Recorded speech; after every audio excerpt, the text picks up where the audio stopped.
Alhamdulillah nahmaduhu wa nasta'inuhu wa nastaghfiruhu wa nastahdihi wa natubu ilaih wa na'udzu billahi min shururi anfusina wa min sayyiati a'malina may yahdihillahu fala mudilla lahu wa may yudlil fala hadiya lahu asyhadu an la ilaha illallah wahdahu la syarika lahu wa asyhadu anna Muhammadan 'abduhu wa rasuluh la nabiyya wa la rasula ba'dahu. Allahumma 'allimna ma yanfa'una wanfa'na bima 'allamtana wa zidna 'ilman nafi'an ya rabbal 'alamin. Ma'asyiral ikhwan wal akhwat, azza Allah wa iyyakum. Alhamdulillah.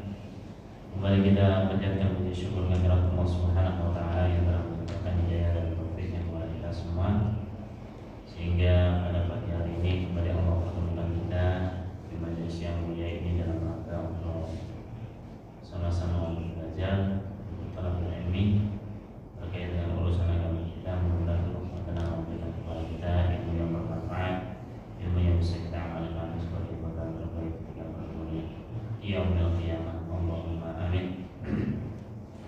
Salawat serta salam semoga tetap tercurahkan kepada junjungan kita, suri tauladan kita Nabi Muhammad sallallahu alaihi wasallam, beserta kepada para keluarganya, para sahabatnya, dan orang-orang yang senantiasa mengikuti jejaknya sampai hari kiamat. Jamaah sekalian rahmat Allah Subhanahu wa taala, kita lanjutkan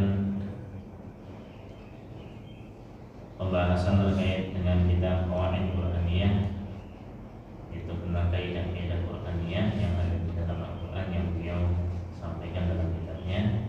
Kita masih membahas kaidah yang kedua, yaitu terkait dengan apa yang Allah Subhanahu wa taala firmankan dalam surat Al-Baqarah ayat 219, asa an takrahu syai'an wa huwa khairun lakum wa asa an tuhibbu syai'an wa huwa syarrun lakum. Bisa jadi apa yang kita benci dari sesuatu yang ada malah itu ada kebaikan untuk kita. Begitu juga sebaliknya, bisa jadi kita mencintai sesuatu, suka dengan sesuatu yang ada malah itu adalah keburukan untuk kita. Maka tentunya sebagaimana yang sudah disampaikan pada pertemuan yang sebelumnya, apa yang Allah Subhanahu wa taala pilihkan untuk kita itu yang terbaik, sehingga ketika kita mengimani hal tersebut yang merupakan al-iman fi qadarillah, iman dengan apa yang Allah takdirkan, tentunya hati kita akan lebih tenang, kita menghadapi kehidupan juga akan lebih enak karena kita pandai untuk memahami keadaan, baik itu masalah berkaitan dengan hal-hal yang duniawi maupun yang lainnya. Ma'asyiral ikhwan azza wa iyyakum. Makanya kemarin kita sampaikan ya dari apa yang beliau sampaikan di dalam firman Allah Subhanahu wa taala dalam perkataan kisah Nabi Abad, manusia itu diciptakan dalam keadaan susah payah. Kita dari semenjak lahir sampai besok meninggal juga tetap dalam keadaan susah payah. Ya bagaimana kita dihidupkan di dunia ini pun dalam keadaan yang prosesnya juga susah payah. Kemudian kata beliau Hafizahullah Ta'ala, walau qalamna qasas Al-Quran, ini berbicara tentang apa yang ada di dalam Al-Quran. Kita akan bahas berkaitan dengan apa yang ada di dalam Al-Quran, wasafahadit tarikh, dan juga berkaitan dengan apa-apa yang terjadi di lingkungan kita, ya, dari apa yang ada di dalam Al-Quran, dari kisah-kisah yang ada, kita dapati tidak sedikit yang terkadang menyelisihi dari apa yang diinginkan. Ternyata ujung-ujungnya adalah kebaikan. Begitu juga dalam kehidupan kita, banyak sekali kisah-kisah yang menunjukkan bagaimana kita menginginkan sesuatu, ternyata sesuatu itu tidak kita dapatkan, dan kita menyesali dengan apa yang ada, merasa seperti apalah keadaan kita. Selang beberapa menit, selang beberapa jam, ternyata kita mendapati hikmah yang besar, dan yang terucap adalah alhamdulillah. Ini sering kita dapati dalam kehidupan. Au nazar nabil waqti, atau kita melihat dalam keadaan, ya, keadaan yang nyata ini pun demikian. La wajadna min dzalika 'ibaran wa syawahida katsira. maka kita akan mendapati pelajaran-pelajaran dan juga persaksian-persaksian yang begitu banyak berkaitan dengan apa yang kita bahas dari firman Allah Subhanahu wa taala. Wa la'allana nudzakiru bi ba'dhin minha. Beliau akan menyebutkan beberapa dari Al-Qur'an maupun yang berkaitan dengan kehidupan nyata yang berkaitan dengan ayat yang beliau bahas. Asa an yakuna fi dzalika salwatan likulli mahzurin wa ibratan silwatan likulli mahzurin wa ibratan likulli mahzurin. Mudah-mudahan apa yang akan beliau sampaikan di sini ini menjadi kabar gembira, penggembira bagi orang-orang yang dalam keadaan sedih, begitu juga menjadi pelajaran bagi orang-orang yang dalam keadaan susah. Yang pertama, qissatu ilqa'i ummi Musa liwaladiha fil bahri. Nah, ini beliau menyebutkan bagaimana kisah Ummi Musa, ibunya Musa. Ibunya Musa itu melemparkan anaknya yaitu Musa alaihissalam. Ya, melemparkan Musa alaihissalam fil bahri, di lautan. Ya, dilemparkan.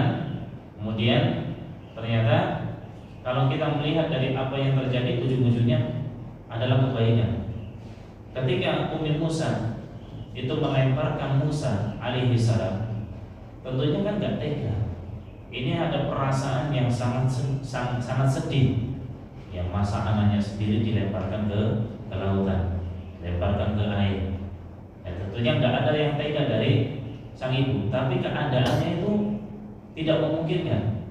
Kalau tetap berada di pangkuannya, niscaya akan dibunuh.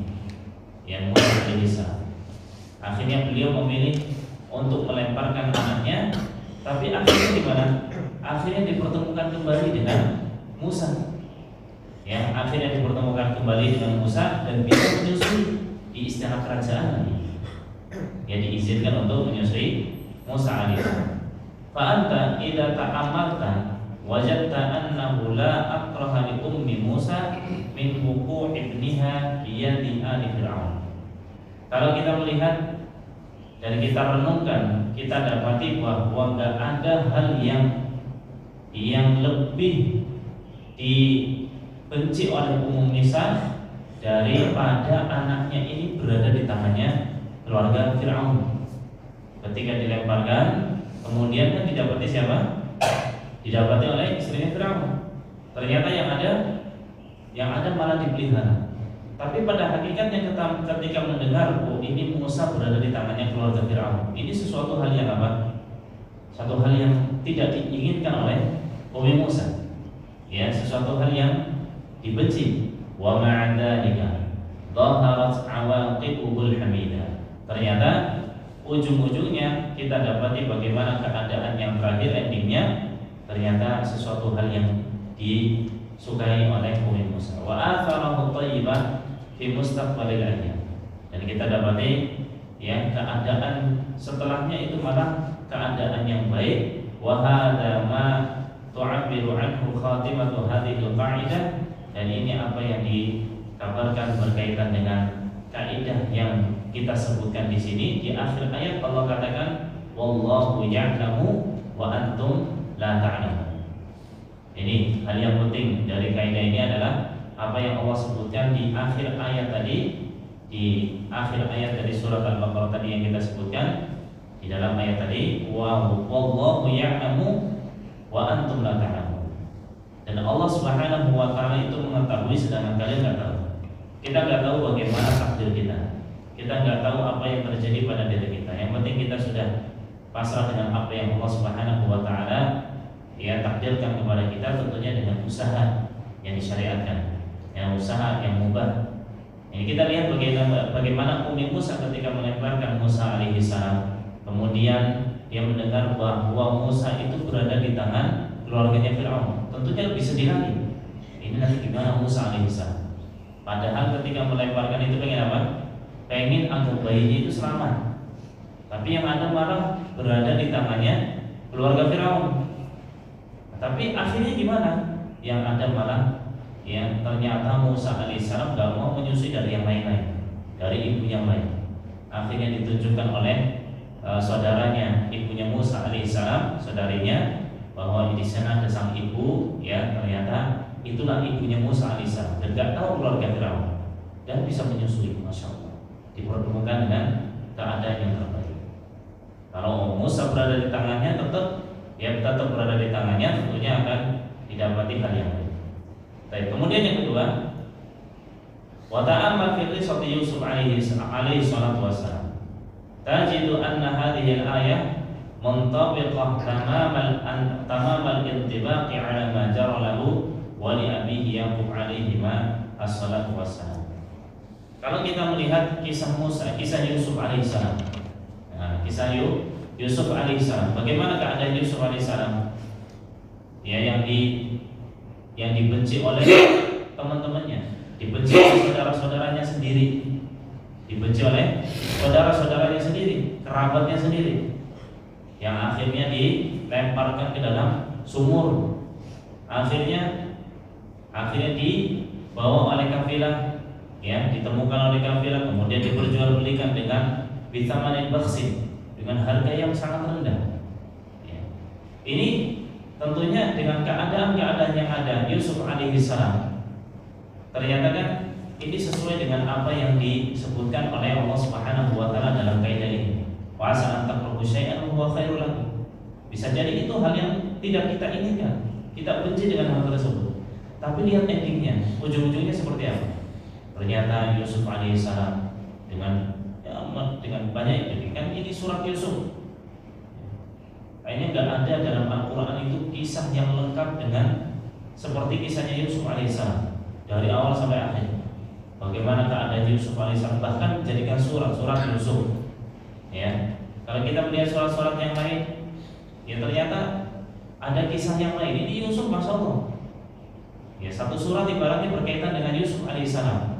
Dari bagaimana ketika kecil dimusuhi oleh saudara-saudaranya, kemudian dilemparkan ke sumur, kemudian ditemukan oleh kafilah, kemudian diperjualbelikan, jadikan budak, kemudian ya difitnah. Ya, kalau dia itu dengan Imratul Aziz, itu dia yang menginginkan untuk berzina dengan Imratul Aziz, ternyata dia sendiri yang menginginkan Yusuf alaihissalam, dan seterusnya, akhirnya dipenjara dan sebagainya. Ujung-ujungnya gimana? Akhirnya beliau alaihissalam kemudian diangkat untuk menjadi menteri. Ini kan masya Allah. Nah, kita jangan melihat awalnya bagaimana, intinya apa yang Allah Subhanahu wa taala takdirkan untuk kita, itu yang terbaik. Tinggal kita jalankan, kita sabar.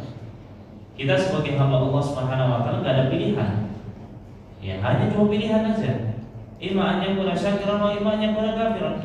Ya, atau imma an yakuna syakiran wa imma an yakuna sabiran.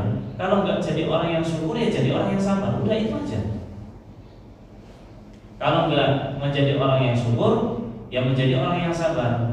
Dengan apa yang Allah berikan dari kenikmatan yang ada, kita bersyukur. Dengan apa yang Allah Subhanahu wa taala timpakan dari musibah dan cobaan, kita bersabar. Udah, pilihannya itu aja. Makanya kata Nabi sallallahu alaihi wasallam, ajaban li amril mu'min. Kullu amruhu lahu khair. Ya, bahwa seluruh atau kullu amrihi lahu khair. Bahwa seluruh urusan seorang mukmin itu kebaikan. Makanya Nabi sallallahu alaihi wasallam takjub, ajaban li amril mu'min. Kullu amrihi lahu khair. Semua urusannya itu kebaikan. Kapan? In asabatu sarra syakara, maka ana khairan. Kalau dia itu mendapatkan kebaikan, dia bersyukur atas kebaikan tersebut, dan itu yang terbaik untuk dia. Jadi mendapatkan kebaikan, dia bersyukur. Wa in asabatu dharra sabara, maka ana khairan. Kalau dia mendapatkan keburukan, mendapatkan ujian, cobaan dari Allah Subhanahu wa taala, hal-hal yang tidak dia inginkan, dia bersabar, maka khairan. Yang demikian itu lebih baik. Jamaah sekalian dirahmati Allah Subhanahu wa taala, kalau kita melihat dari ujian dan cobaan yang Allah Subhanahu wa taala berikan kepada kita, niscaya kalau kita itu bersyukur, itu malah lebih baik lagi. Tentunya kita sabar, dengan sabar itu akan menumbuhkan rasa syukur pada Allah Subhanahu wa taala. Coba kalau kita melihat dari apa yang Allah ujikan kepada kita, ujian-ujian dan cobaan-cobaan yang ada, itu kalau kita melihatnya ke bawah dengan apa yang Allah Subhanahu wa taala berikan kepada orang lain, niscaya kita akan senantiasa bersyukur. Yang ada ucapan alhamdulillah. Makanya seringkali kita dapati bagaimana Nabi Shallallahu Alaihi Wasallam mengucapkan alhamdulillah ala kulli hal. Meskipun dalam keadaan apa? Keadaan yang tidak baik, tetap ucapannya adalah alhamdulillah. Pujian kepada Allah Subhanahu wa taala. Alhamdulillah ala kulli hal. Segala puji bagi Allah atas segala keadaan. Ya maksudnya dalam keadaan apapun. Ini dalam keadaan buruk, lagi gak nyaman, lagi ditakdirkan oleh Allah Subhanahu wa taala dengan takdir yang tidak diinginkan. Maka tetap mengucapkan alhamdulillah ala kulli hal. Segala puji bagi Allah Subhanahu wa taala atas segala keadaan. Ini kalau kita paham dengan kaidah yang seperti ini dan sikap yang benar menghadapi kehidupan ini, kita insya Allah ya itu akan meminimalisir rasa keluh kesah kita pada kehidupan ini. Tenang insya Allah dalam kehidupan. Cuman ngomong itu lebih mudah daripada mempraktekkan. Ketika kita menghadapi hal-hal yang seperti itu, belum tentu kita itu ingat dengan apa? Dengan sikap yang benar. Kalau kita dalam keadaan seperti ini biasa aja, dan dalam keadaan yang realitanya menghadapi kehidupan yang seperti itu, tentunya kita akan merasa biasa. Tapi dalam keadaan yang seperti itu, nanti sikapnya seperti apa? Nah ini kan kita butuh ilmu juga, biar kita ingat. Sehingga ketika diingatkan, loh, kamu harus sabar, ingat kisah ini, ingat kisah itu, dengan apa yang Allah takdirkan itu yang terbaik. Kalau kita punya ilmunya, kita akan bisa, minimal kita bisa diingatkan lah. Tapi kalau kita nggak punya ilmunya, alah kamu mau apa? Kamu nggak tahu apa yang aku hadapi. Lihat bagaimana seorang wanita yang pernah menangis, yang berziarah kepada putranya yang meninggal, kemudian nangis terseduh-seduh. Ya, kemudian Nabi SAW di belakangnya mengatakan, ya, mengingatkan berkaitan dengan apa yang ada. Apa kata dia? Ya kurang lebih kamu nggak tahu dengan apa yang aku hadapi. Ya semua orang akan ditinggalkan. Yang keluarganya meninggal, bapaknya mungkin meninggal, ibunya meninggal, orang yang dia cintai meninggal, anaknya siapa meninggal, semua juga akan meninggal. Semua akan meninggalkan kita. Nah, tapi sikapnya ini yang penting. Ya, akhirnya ketika tahu bahwa itu adalah Nabi Shallallahu Alaihi Wasallam, dia pun datang kepada Nabi Shallallahu Alaihi Wasallam. Dia menyesali dengan apa yang ada. Ibaratnya kalau seandainya tahu bahwa ketika itu yang mengingatkan adalah beliau Shallallahu Alaihi Wasallam, pasti nggak mungkin ngomong kayak gitu, malu. Tapi kata Nabi Shallallahu Alaihi Wasallam, innama sabru inda sabbatil ul. Sabar itu yang ketika menghadapi ujian. Di awal itu bagaimana sikapnya, bukan nanti-nantinya. Sehari, 2 hari, 3 hari, sebulan, 2 bulan, ya sudah, perasaan udah balik lagi biasa. Tapi ketika dapat ujian itu seperti apa? Bagaimana keadaan kita? Sikap kita seperti apa? Itu yang paling penting. Baik. Jadi kalau kita merenungi dari kisah Yusuf alaihissalam, itu pas banget dengan ayat ini. Kita dapati bagaimana Yusuf alaihissalam mendapati hal-hal yang dia tidak suka. Apa yang Allah takdirkan dari keburukan yang ada, dia nggak suka. Tapi Yusuf alaihissalam menerima. Bahkan Yusuf alaihissalam ketika akan difitnah dengan Imratul Aziz untuk dengan wanita-wanita yang lain, dia lebih memilih untuk apa? Dan masukkan saya ke penjara itu lebih baik untuk menjaga dirinya. Dia lebih memilih untuk dimasukkan ke penjara dan dikabulkan oleh Allah Subhanahu wa taala, dimasukkan ke penjara. Yang kemudian terjadilah apa yang terjadi dari kisah Yusuf alaihissalam. Nah, akhirnya dipertemukan kembali dengan bapaknya. Yang ada malah semua keluarganya diangkut ke istana kerajaan. Allahu Akbar. Ini makanya jangan sampai kita yang merasa kayaknya saya terus lagi-lagi saya yang diuji, baru kemarin dicuri, hari ini kemudian kebakaran, besok apa lagi? Jangan pernah merasa kalau kita itu didolimi sama Allah Subhanahu wa taala. Apa yang Allah berikan tentunya itu yang terbaik. Pilihan Allah itu yang terbaik. Makanya jamaah sekalian kepada Allah Subhanahu wa taala, kayak kemarin lah kita ambil pelajaran. Orang itu sebelum corona, masya Allah, yang keadaan orang-orang itu ya gitulah. Tapi ketika corona, banyak orang yang kembali pada Allah Subhanahu wa taala, menyadari terkait dengan apa yang Allah berikan dari musibah yang ada. Setelah corona gimana? Ya kurang lagi pada balik lagi. Jadi apa yang Allah berikan itu ya semuanya ada hikmahnya. Ya, kita dapati bagaimana orang itu ketika diuji, ketika dicoba oleh Allah Subhanahu wa taala, bisa jadi itu adalah sebagai pengingat yang ada malah dia jadi tambah dekat dengan Allah Subhanahu wa taala. Tapi kalau dia dibiarkan dengan kehidupannya yang masya Allah, yang ada malah lalai. Ya, jadi ada hikmahnya pasti. Ada pelajaran yang bisa kita ambil dari apa yang ada. Kemudian beliau menyebutkan yang ketiga, wa ta'ammal fi qissatil ghulam alladhi qatalahu al-Khidr bi amrillah ta'ala fa innahu 'allala qatlahu bi qawlihi wa ammal ghulam fa kana abawahu mu'minain fa khashina an yurhiqahuma tughyanan wa kufra fa aradna an yubdilahuma rabbuhuma khairan minhu zakatan wa aqraba ruhma. Lihat bagaimana kisah gulam, anak kecil. Ya, kalau di surat Al-Kahfi ya, ayat 80-81 kita dapati si gulam ini, anak kecil ini, itu kan dia dibunuh sama Khidir. Dan itu dibunuh dengan apa? Bukan karena hawa nafsunya, tapi karena perintah dari Allah Subhanahu wa taala. Bukan semata-mata Khidir pengen bunuh aja udah. Ini gak bermanfaat atau seperti apa? Enggak, perintah Allah. Allah yang menyuruh Khidir ini untuk apa? Membunuh anak kecil. Anak kecil loh.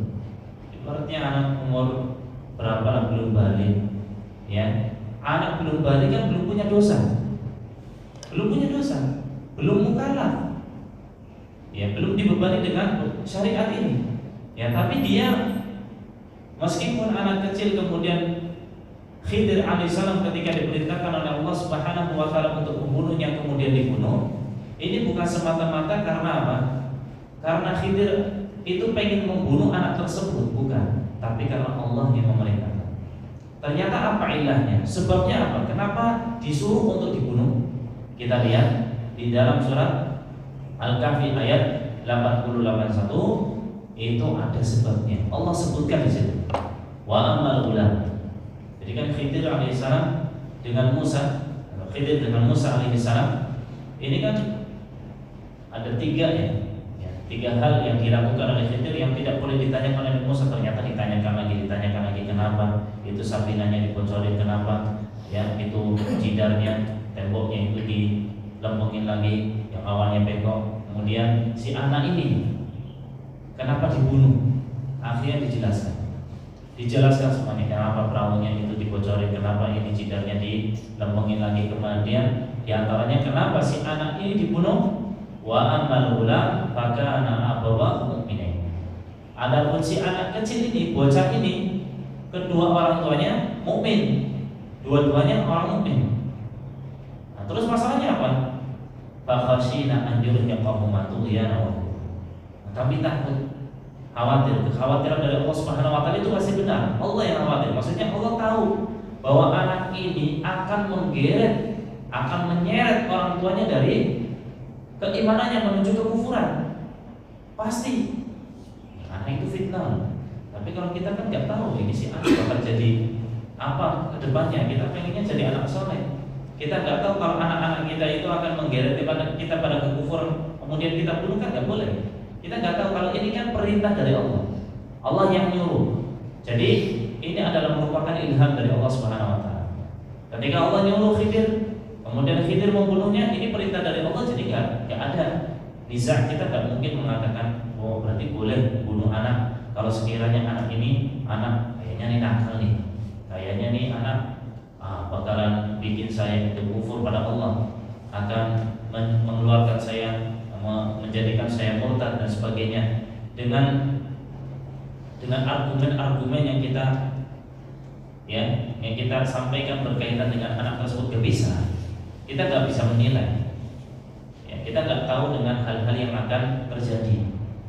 Adapun yang dilakukan Khidir ini semata-mata karena Allah yang memerintahkan sehingga dibunuh ya. Allah Subhanahu wa taala katakan kenapa dibunuh? Karena dua bapaknya ini atau orang tuanya, bapaknya dan ibunya, dua-duanya mukmin. Kemudian si anak ini ditakutkan ya, Bukan bahasa ditakutkan seperti kita takut, khawatir, bukan. Allah tahu bahwa anak ini pasti akan menyeret kedua orang tuanya menuju kekufuran. Pasti. Ini fakhashina. Khashina kalau kita itu lihat ya, mungkin kalau kita manusia itu khawatir. Tapi khawatirnya Allah kan tidak seperti kita. Sebagaimana ketika Allah Subhanahu wa taala mengatakan beberapa hal, kemudian itu tujuannya biar Allah tahu siapa di antara kita yang beriman, benar-benar beriman pada Allah Subhanahu wa taala. Apakah artinya Allah nggak tahu kalau kita itu bakal beriman atau tidak? Allah tahu. Ya, jadi jangan samakan Allah dengan makhluknya dalam sifatnya ini. Fakhashina di sini maksudnya Allah paham, tahu persis bahwa anak itu kalau besar nanti bakal menjadikan kedua orang tuanya akhirnya kufur pada Allah. Ya, jauh dari jalan Allah Subhanahu wa taala yang lurus. Pasti dia kufur. Faradna an yubdilahuma rabbuhuma khairan minhu zakatan wa aqrab. Nah, kenapa Allah Subhanahu wa taala menyuruh Khidir untuk membunuh anak tersebut? Karena Allah ingin mengganti untuk kedua orang tua tersebut dengan yang terbaik. Biar dia lebih dekat dengan Allah Subhanahu wa taala. Biar lebih suci hatinya. Sehingga dia dengan keimanan yang ada terjaga. Jangan sampai terfitnah dengan anak ini, akhirnya dibunuh. Dan ini adalah satu hal yang patut kita renungi bersama.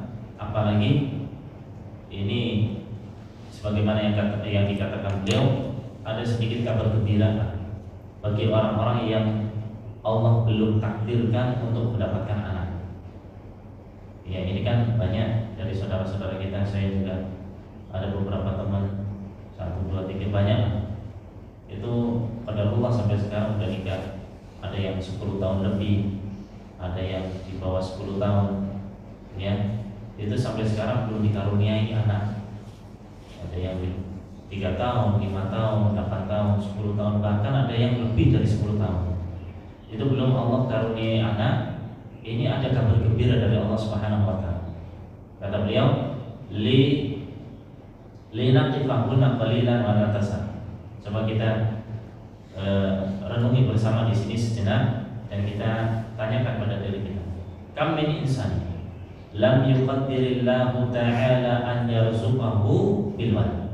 Betapa banyak, bukan hanya 1, 2, banyak di antara manusia, di antara orang-orang yang belum Allah berikan rezeki anak, belum Allah karuniai anak. Qadha lidzalika sadru. Apa yang terjadi? Hatinya itu merasa seperti apa? Dadanya itu sempit. Rasanya Allah, kenapa belum dikasih anak sampai sekarang? Itu memang satu hal yang tabi'i lah, yang namanya manusia, satu hal yang wajar. Pengen anak. Saya dulu ketika nikah itu kurang lebih kosong itu 2 tahunan. 2 tahun itu bagi seorang perempuan, terutama perempuan, itu rasanya udah kacau balau. Pikirannya udah kemana-mana.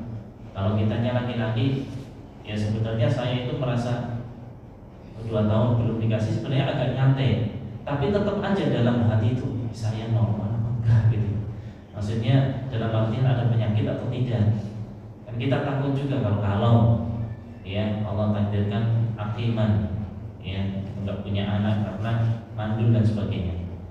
Ala kulli hal, intinya ketika orang itu mendapati dirinya belum dikasih anak, sudah nikah, apalagi nikahnya udah lama, tentunya dia akan mendapati dirinya rasanya enggak tenang, pengen anak. Dan itu keadaan kebanyakan manusia. Wa hadza syai'un tabi'i. Hadza syai'un tabi'i. Hal yang seperti ini tabi'i. Satu hal yang wajar. Orang itu merasa belum dikasih anak itu kayak gimana gitu perasaannya. Lakin alladzi la yanbaghi an yastamir huwal husnud da'im. Nah, yang enggak boleh dalam masalah yang seperti ini, belum dikasih anak, belum diberikan dikaruniai oleh Allah Subhanahu wa taala putra atau putri, itu jangan sampai dia terus-menerus dalam keadaan sedih.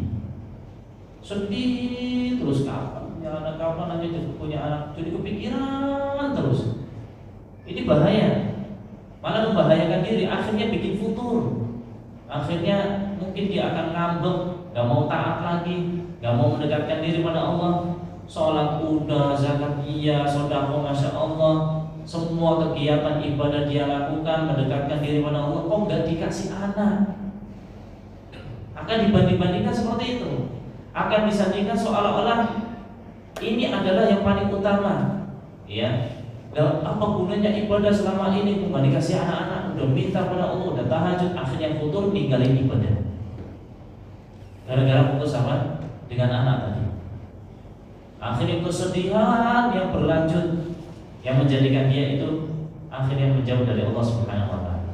Wa syu'ur bil hirman alladhi yaqdi 'ala baqiyati masyari'ihi fil hayat.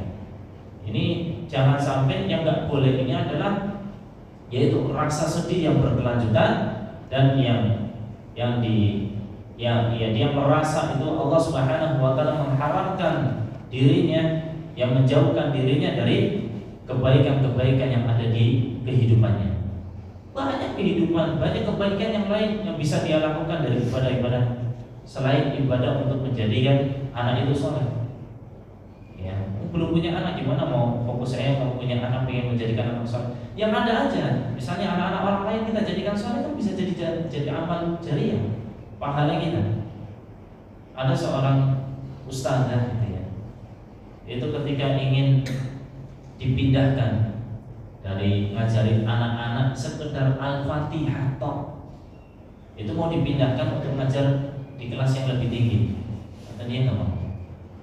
Kenapa nggak mau? Ya saya ingin ngajarin anak-anak Al-Fatihah, cukup Al-Fatihah yang kita hafal semuanya. Nah, ditanya alasannya kenapa? Kenapa hanya ngajarin anak-anak? Udah tahunan ngajarin anak, punya pengalaman banyak.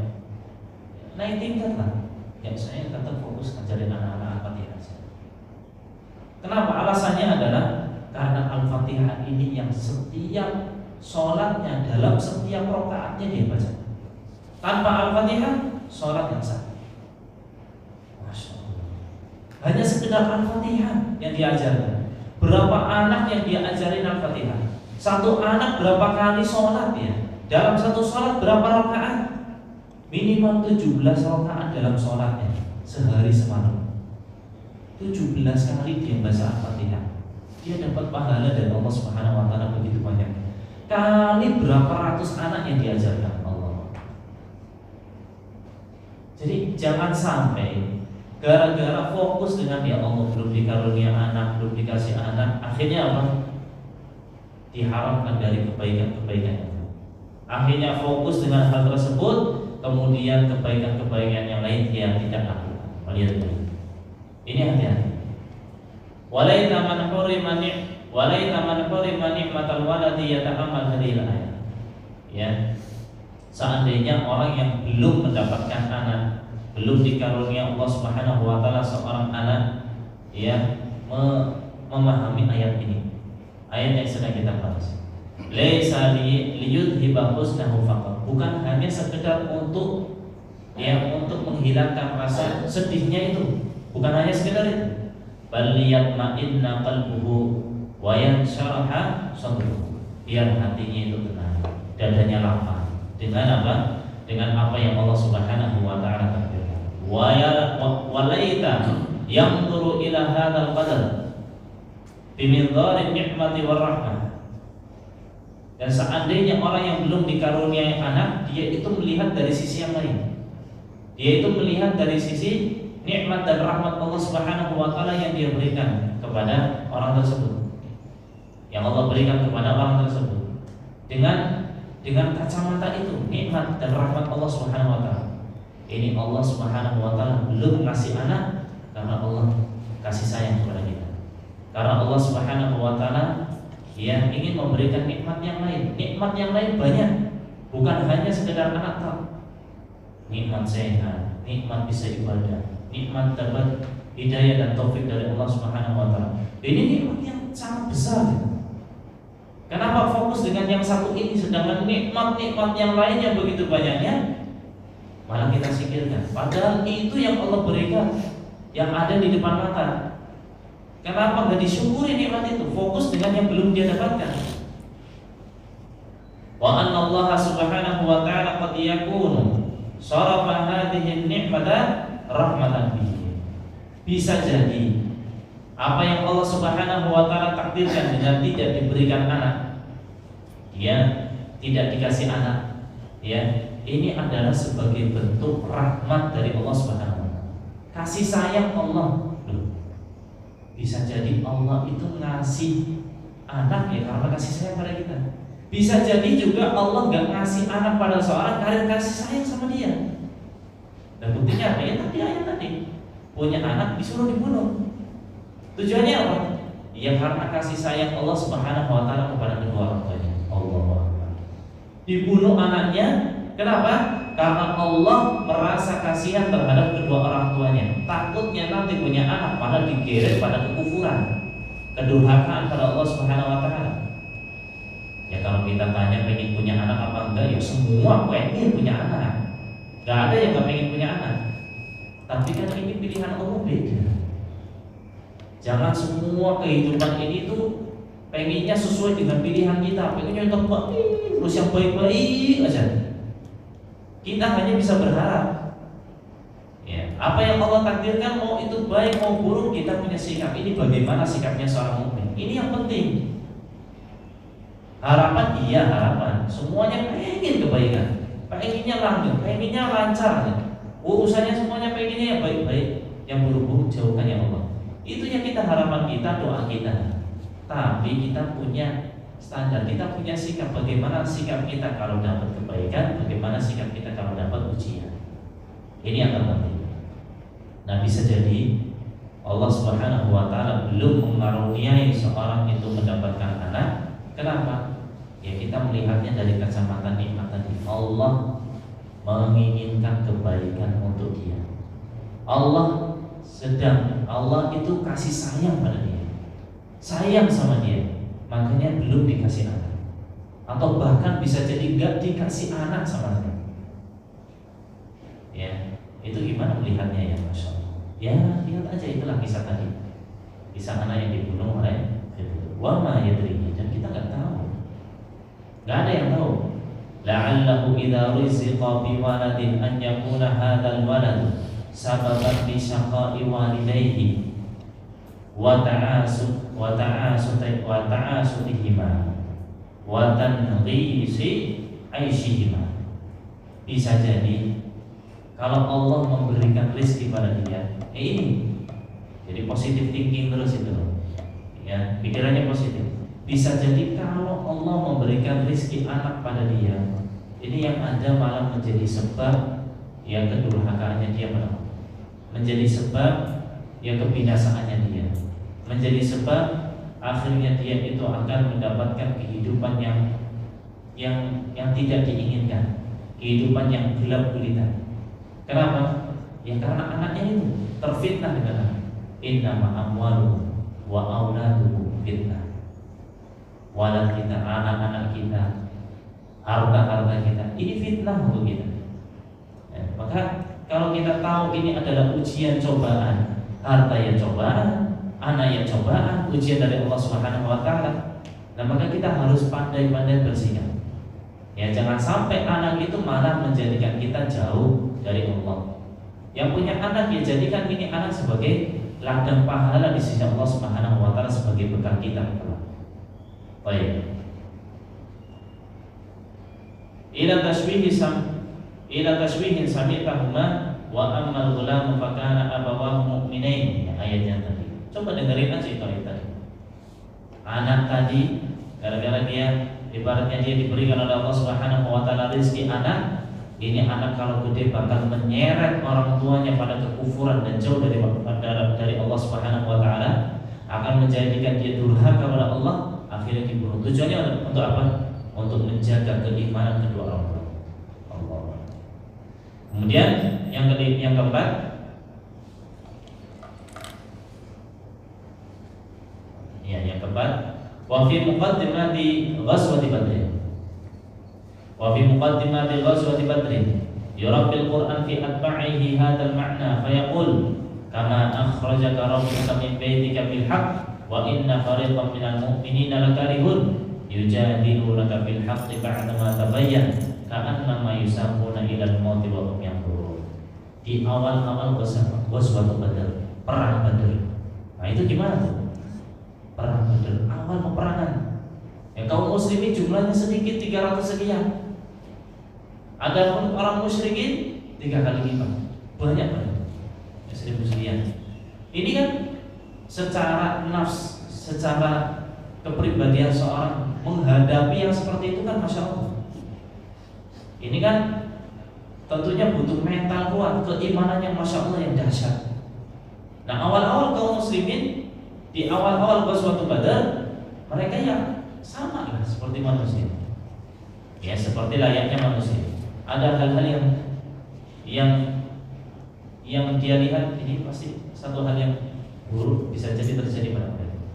Itu antara hidup dan mati. Dan matinya itu kayaknya lebih dekat dengan kematian. Seolah-olah kematian di depan mata.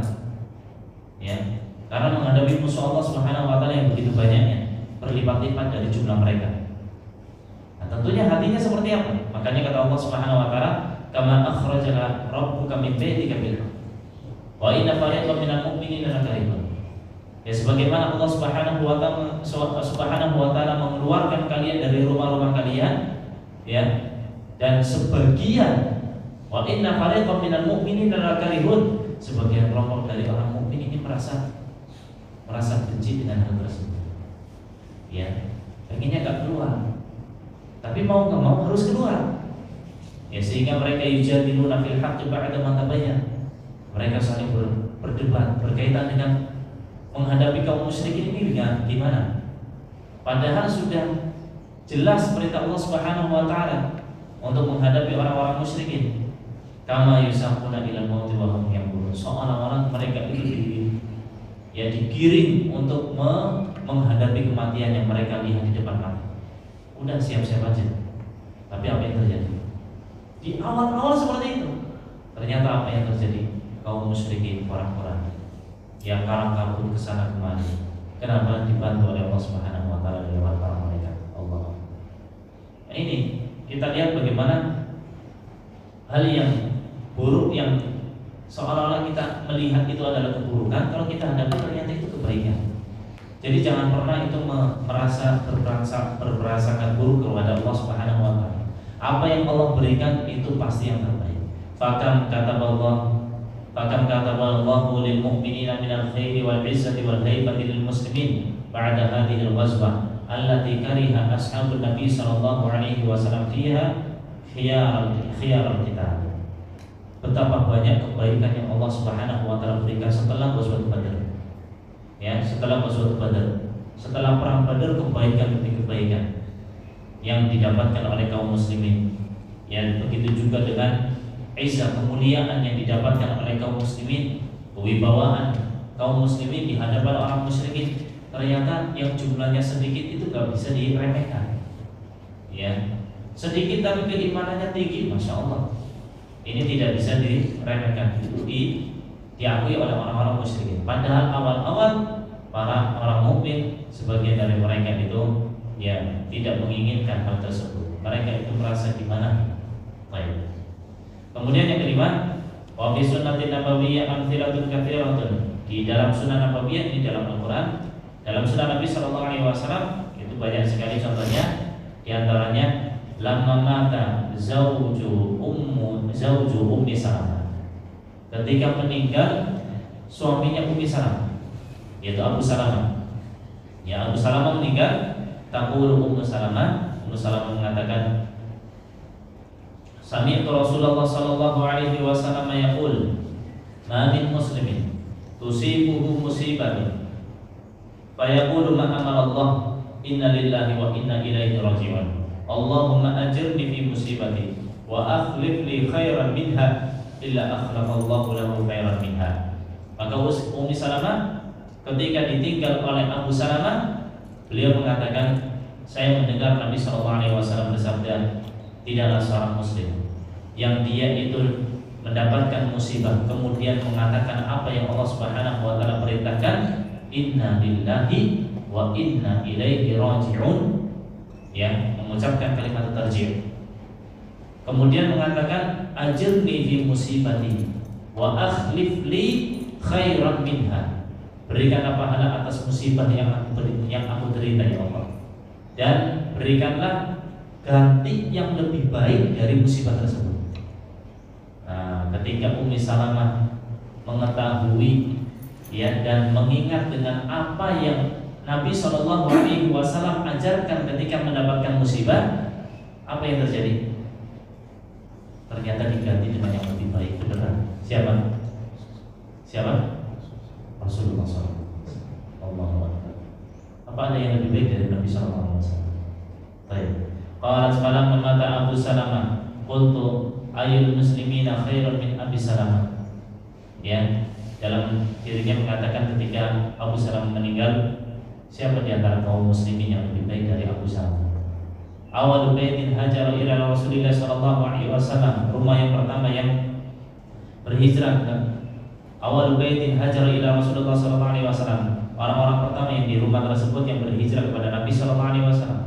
Tsumma inni qultuha wa akhlaqallahu li khair wa akhlaqallahu li Rasulullah sallallahu alaihi wasallam. Kemudian saya mengatakan itu, ternyata Allah Subhanahu wa taala yang ketika ditinggal Abu Salamah mengatakan siapa yang lebih baik dari Abu Salamah.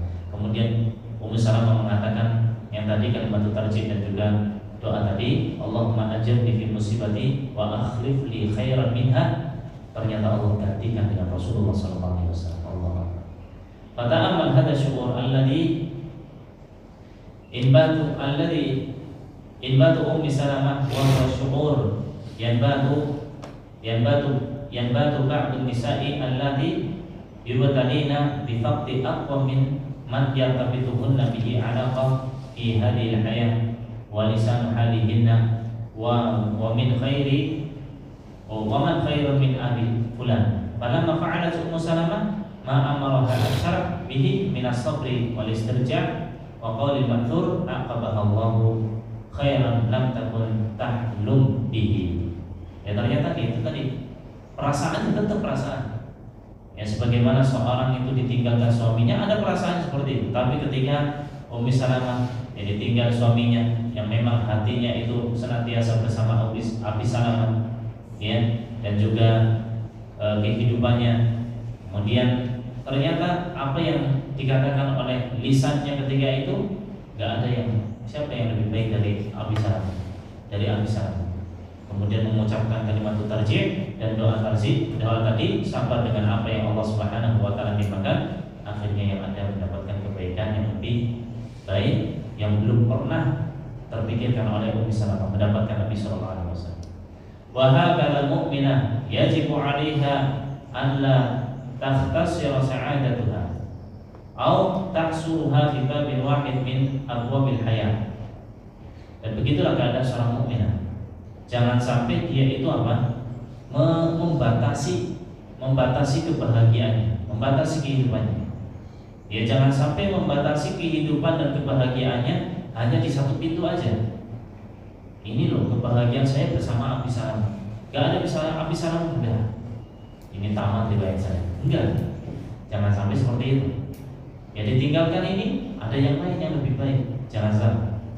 Nah, al-husnul 'arid hadza syai'un lam yaslam minhu walal anbiya wal mursalun. Yang namanya sedih, kesedihan ketika mendapatkan sesuatu kemudian sedih, ini satu hal yang wajar. Bahkan para nabi, para rasul pun sedih ketika ditinggal orang yang dicinta. Itu satu hal yang wajar. Innamal ladzi la yanbaghi huwa ikhtisarul hayati aw sa'adati fi mawqifin wahid aw rabtuha bi rajulin aw imra'atin aw syaikhin. Ya. Sedih itu tentunya ada. Nabi sallallahu alaihi wasallam juga sedih ketika ditinggal siapa anaknya? Ibrahim. Ya. Wa inna bi firaqika ya Ibrahim la mahzun. Sungguhnya wahai Ibrahim, dengan ditinggal oleh kamu, ya, dengan berpisahnya denganmu, kita itu sedih. Nabi sallallahu alaihi wasallam nangis. Sedih karena ditinggal anaknya. Tapi yang enggak itu silakan, tapi yang enggak boleh itu yang berlebihan dalam hal tersebut, yang menjadikan seorang itu seolah-olah kehidupan dan juga kebahagiaannya dengan satu hal itu aja. Ya. Dia kaitkan dengan seorang, dia kaitkan dengan istrinya, dia kaitkan dengan sekular. Ya saya meninggal, udah seolah-olah gak ada kebaikan, dah saya mundur kembali lagi kepada ya Allah. Enggak, saya meninggal, talabul ilmi kepada saya tersebut meninggal, masih banyak saya yang lain. Bisa talabul ilmi kepada yang lain. Istrinya meninggal, ya bisa, ya bisa cari istri yang lain, dapat kebaikan yang banyak, kebaikan yang lain. Begitu juga istri, suaminya meninggal, bisa jadi menikah dengan suami yang lain, dan itu bisa jadi yang lebih baik daripada suami yang dulu. Jadi jangan pernah mengerucutkan dengan satu pintu kebaikan itu ada pada dia, selain itu nggak ada kebaikan. Ini salah, pemikiran yang tidak benar. Kemudian yang keenam, ini yang terakhir, mohon maaf agak panjang dikit ya Pak. Wafil waqi, ini berlihat dari kisah nyata. Kita dapati banyak kisah nyata yang kita bisa ambil ibrah dan pelajaran terkait dengan kaidah ini. Wafil waqi qisasun katsiratun jiddan adhkuru minha. Dalam dunia nyata ini banyak sekali kisah-kisah yang ada yang berkaitan dengan kaidah ini. Beliau akan menyampaikan di antaranya anna rajulan qadima ila al-matar wa kana mujhidan ba'd al-syai' fa akhadathu nawmatun tarattaba 'alaiha an aqla'at at-ta'ir. Beliau menceritakan ada seorang yang dia itu sudah sampai pada bandara. Kemudian di ruang tunggu, tinggal nunggu aja. Nunggu itu si pesawatnya datang, ya nunggu panggilan, tinggal berangkat. Ternyata apa? Mana dia tertidur sejenak. Kemudian apa? Ternyata ta'irahnya, pesawatnya sudah lepas landas. Apa yang terjadi? Pasti ketika dia melek, ya rasanya belum. Rasanya itu hatinya gimana sedih. Aduh, udah di bandara gitu loh. Ya, banyak kisah itu yang berkaitan seperti itu. Ya tahun 2018 kalau masih ingat itu Lion Air, bulan Oktober. Itu pernah ada orang dari mana itu mau ke, kalau nggak salah itu dari Jakarta ke Pangkal Pinang. Ya, dia biasa tiap pekan itu pulang pergi ke sana Pangkal Pinang, ke daerahnya. Lion Air ternyata pada Allah macet. Ya, biasanya itu jam 3 pagi sudah sampai ke bandara. Ini karena macet sampai sana jam 6, udah nggak bisa apa. Ya ini beli tiket yang lain. Tapi kan tentunya ada rasa sedih. Ternyata yang Lion Air itu tahun 2018 bulan Oktober akhirnya apa? Jatuh. Padahal belum lama ya dia itu lepas landas. Tahun 2019 juga itu berita internasional, Ethiopia Airlines itu juga sama. Ada orang dan yang di dalam itu kebanyakan orang-orang yang mau pertemuan PBB dan sebagainya gitu lah. Ya, ada di beritanya tahun 2019an pakai Ethiopia Airlines. Nah, dia itu datang ke bandara, udah di bandara. Ya kemudian karena harus diperiksa dan sebagainya, dicek dulu kan biasa, dicek. Nah kemudian telat hanya sekitar 2 menit, udah lepas landas. 6 menit berikutnya, ya ketika 2 menit itu rasanya, aduh, ditinggal pesawat dari mana udah di bandara, rasa hatinya itu dia sedih dan sebagainya. 6 menit berikutnya yang terucap bukan itu, beruntung, ini adalah hari keberuntungan, karena dia nggak masalah bukan orang Muslim. Ini adalah keberuntungan, senang. 6 menit berubah. 2 menit sebelumnya berarti kan total 8 menit. 2 menit sedih ditambah 6 menit berikutnya dia gembira. Salam. Ya kalau orang Islam ya berarti alhamdulillah ya Allah, saya enggak jadi naik. Kalau naik ya saya bersama mereka mati. Ya satu pesawat. Ini kita dapat tidak dalam kisah-kisah nyata yang ada. Ya. Merasa gimana, kemudian ternyata ya Allah, alhamdulillah Allah takdirkan, saya nggak jadi ikut. Nah, dia sudah menyiapkan semuanya, udah sampai sana di bandara, ternyata tiduran sejenak, ditinggal oleh pesawat. Wa fiha rukabun katsirun yaziduna ala 300 rakib. Ya, dan di sana di dalamnya itu ada banyak sekali dari penumpang, lebih dari 300 penumpang. 300 sekian penumpang. Masya Allah. Falamma afaqa, maka ketika dia itu terbangun dari pesawat udah pergi, udah lepas landas, wa idza bil ta'irah qad aqla'at qabla qalil. Ternyata ketika dia melek, ya si pesawat sudah terbang. Ya sudah terbang, barusan aja terbang. Wafadat surihna. Akhirnya dia ketinggalan perjalanan tersebut. Fadha qasadhu. Akhirnya gimana? Artinya itu merasa sedih. Wala dimana sedih, tentunya dia akan merasa apa? Dia merasa ya menyesal dengan apa yang dia lakukan. Coba tadi gak usah tidur. Ya padahal cuma tidur berapa menit toh. Ketinggalan pesawat akhirnya. Walam tamdi daqa'iq 'ala hadhihi al-hal allati huwa 'alayha hatta u'lina 'ala suquti tilka at-ta'irah wa ihtiraq man fiha bil kahbil. Belum, ya hitungan detik ya. Mungkin ini yang beliau ceritakan yaitu Ethiopia Airlines itu. Ya 300 sekian penumpang yang kemudian belum lama dikabarkan terkait penerbangannya.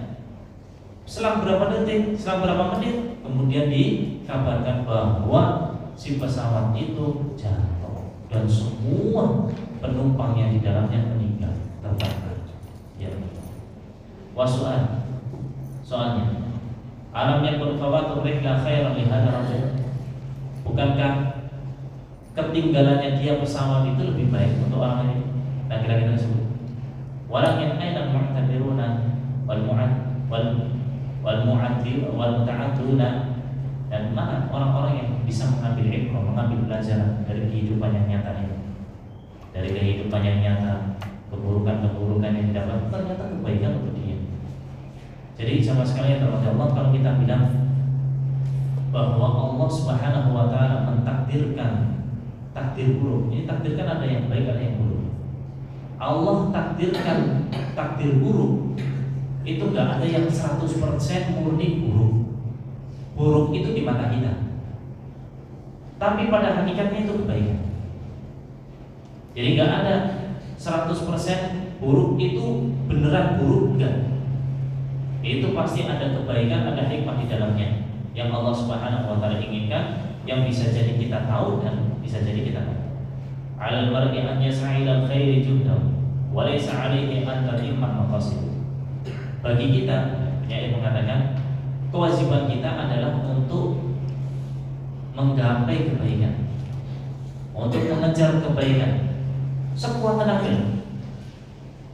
Bukan urusannya adalah bagaimana kita bisa mencapai kebaikan tersebut. Ya segala keinginan kita gapai, bukan. Tapi yang penting kita berusaha untuk menggapai kebaikan. Ada tujuan tersebut kita gapai, kita dapatkan ya dari apa yang kita inginkan, dapat atau enggak, itu urusan Allah. Ibaratnya kita hanya sekedar yang penting prosesnya ini kita lalui. Adapun tujuan, ya keinginan, harapan yang kita inginkan itu sampai atau tidak, kita serahkan pada Allah. Hasilnya kita serahkan pada Allah. Yang penting prosesnya kita lalui. Wa an yatawakkal 'ala Allah. Kalau kita sudah berusaha, ya tawakal pada Allah Subhanahu wa taala, wa yabdul ma yastati'u minal asbabil masyru'ah. Kemudian kita ambil proses dari jalan-jalan yang masyru', jalan-jalan yang disyariatkan oleh Allah Subhanahu wa taala dari sebab-sebab yang ada. Fa idza waqa'a syai'un ala khilafi ma yajib falyatadhakkar hadhihi al-qa'idah qur'aniyyah ta'ala. Nah, kalau ternyata dalam perjalanan kita yang kita inginkan ada hal-hal yang tidak kita inginkan, ya padahal kita ingin kebaikan, padahal kita ingin ini, ternyata kok tercegah dengan takdir yang Allah takdirkan, ya dari yang tidak sesuai dengan apa yang kita inginkan. Ingat dengan kaidah, asa an takrahu syai'an wa huwa khair, wa asa an tuhibbu syai'an wa huwa syarr. Bisa jadi apa yang kita anggap itu buruk ternyata baik, apa yang kita anggap itu baik ternyata buruk. Ya, jadi apa yang Allah takdirkan itu yang terbaik. Wal yatadzakar anna man latafallah atau anna min lutfillah ta'ala bi ibadihi annahu yuqaddiru alaihim anwa'al masaib wa durubal mihani wal ibtilal bil amri wan nahyi syar rahmatan bihim wa lutfan wa sawqan ila kamalihim wa kamali na'imihim. Dan di antara rahmat Allah Subhanahu wa taala kepada hambanya, Allah itu mentakdirkan musibah, mentakdirkan hal-hal yang buruk, ya, mentakdirkan cobaan-cobaan, ya, dan Allah Subhanahu wa taala baik yang diperintahkan maupun yang dilarang ini sebagai bentuk rahmat dari Allah Subhanahu wa taala. Allah kasih sayang kepada kita, ya, untuk mendapatkan kebaikan tersebut. Ini adalah merupakan kamalun na'imihim, yang merupakan kesempurnaan nikmat. Nikmat itu gak sempurna kalau hanya lancar-lancar aja. Akan sempurna itu nikmat kalau ada halangan rintangan.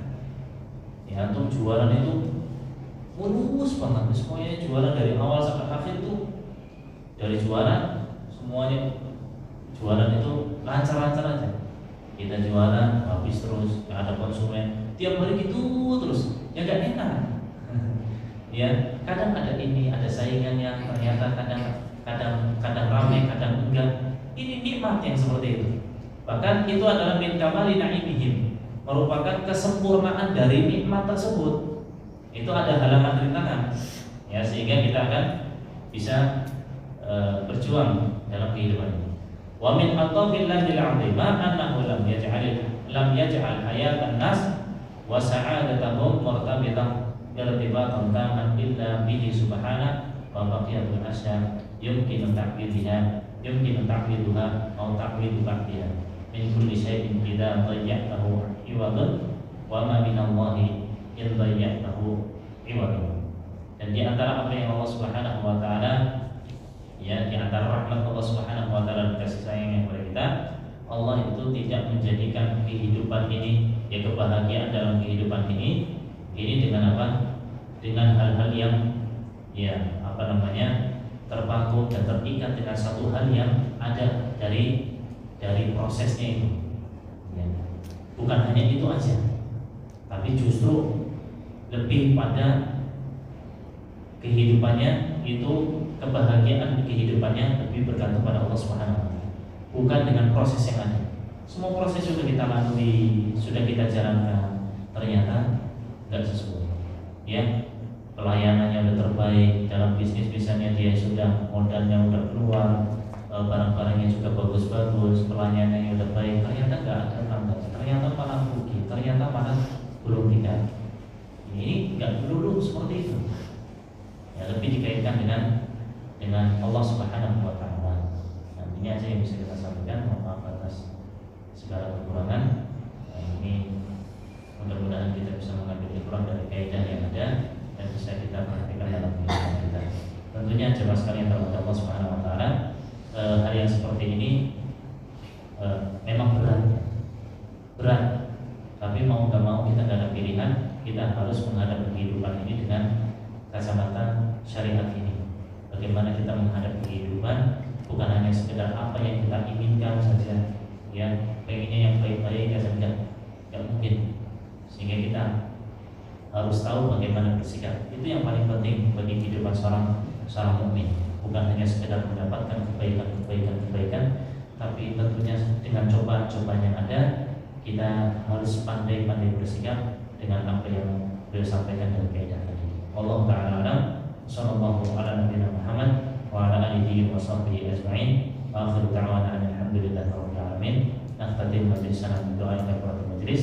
Subhanallahumma wa bihamdika asyhadu an la ilaha illa anta astaghfiruka wa atubu ilaik. Wassalamualaikum warahmatullahi wabarakatuh.